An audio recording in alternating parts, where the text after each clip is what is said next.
Lleida ho va posar tot i més per vèncer un Peralada que arribava al camp d'esports en zona de descens. A priori els gironins es presentaven com el rival ideal per allargar la ratxa de victòries. En una primera part disputada, els locals van gaudir de les ocasions més clares, però no van estar encertats de cara a porta. A la represa, Juanto va forçar un penal. Ell mateix va ser l'encarregat d'executar-lo, però Gianni li va endevinar les intencions.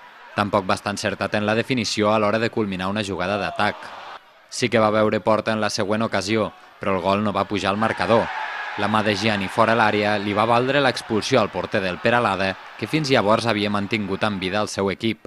El seu substitut, però, de 19 anys i debutant a la categoria, ho faria igual o millor que el propi Gianni. Amb superioritat numèrica, el Lleida assetjava la porteria rival, però en un error defensiu, Montes va posar el 0-1 amb la col·laboració de Diego Rivas, que inexplicablement no va poder blocar la pilota. El gol va esperonar els locals i els últims 10 minuts de partit van ser un setge constant, amb els visitants enllaunats dins l'àrea. Els blaus van disposar de fins a 9 ocasions clares per empatar. Va quedar clar un cop més que el gol és la signatura pendent dels homes d'Albadalejo en aquesta campanya. A cada oportunitat en seguia una altra de tan o més clara que l'anterior. Nierga, Juanto o Jorge Félix veien amb incredulitat i impotència com el porter Albert Torra, els defenses i el pal repel·lien cada intent.